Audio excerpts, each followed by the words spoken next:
rejoice with a rhythm in the rush hour flow. Coucou les créateurs et créatrices de la bonne vibes. C'est trop génial parce qu'en plus j'ai la lumière naturelle, j'ai le soleil, mais il y a des nuages. Donc voilà. J'espère que ça va être une bonne luminosité pour cette vidéo. Donc aujourd'hui, on part sur un projet qui sent bon la récup. Enfin, du moins pour moi, parce que toi, tu vas pouvoir prendre un nouveau tissu si tu as envie.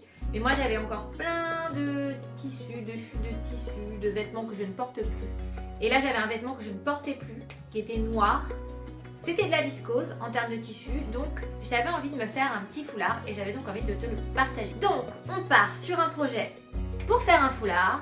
Donc, prépare-toi à avoir la classe internationale. Oui, c'est le petit accessoire qui te transforme en femme mystérieuse. Ou bien juste une femme super stylée. Ou bien juste la star du marché du dimanche. Le principe est simple. Tu prends un vieux vêtement comme moi, ou bien une chute de tissu. Ou bien un morceau que tu gardais au cas où.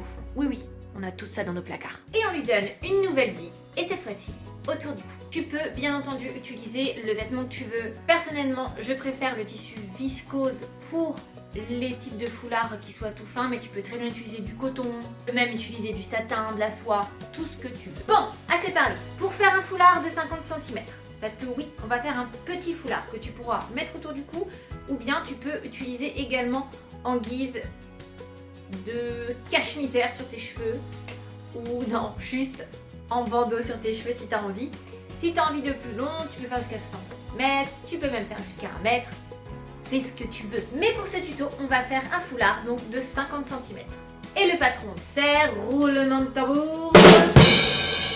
Un patron de 52 cm sur 52. Pourquoi 52? Tu as dit que c'était un foulard à 50 cm.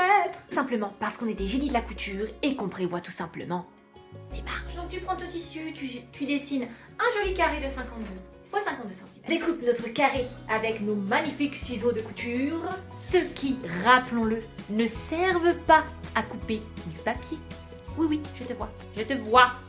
Maintenant, quant à ton joli carré de coupé, on va passer au surjet pour avoir une belle finition. Si t'as une surjeteuse, c'est le moment de briller. Et si t'en as pas, pas de panique, tu peux tout simplement utiliser ta machine à coudre et utiliser le point zigzag.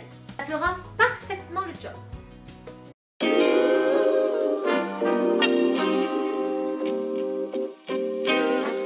Sometimes you gotta pray for a victory. Et maintenant, l'ourlet du foulard.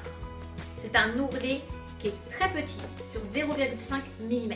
Tellement petit que tu te demandes si tu couds encore ou si tu brodes de l'air. Le but, c'est tout simplement de cacher le surjet et faire un bord tout propre. Enfin, je suis une pro.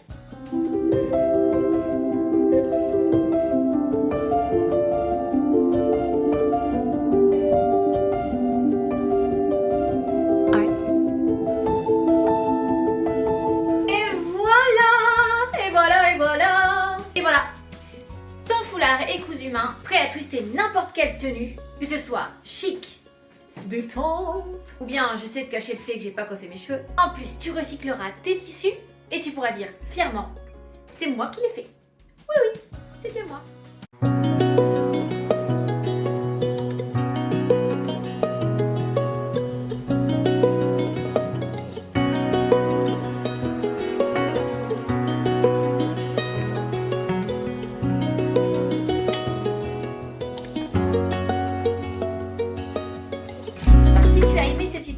N'hésite pas à t'abonner pour me soutenir et montre-moi ton foulard sur mon compte Instagram, Les Reflets Créatifs. Allez, va transformer tes vieilles fringues là. Et surtout, n'oublie jamais, les plus beaux foulards ne sont pas achetés, ils sont créés.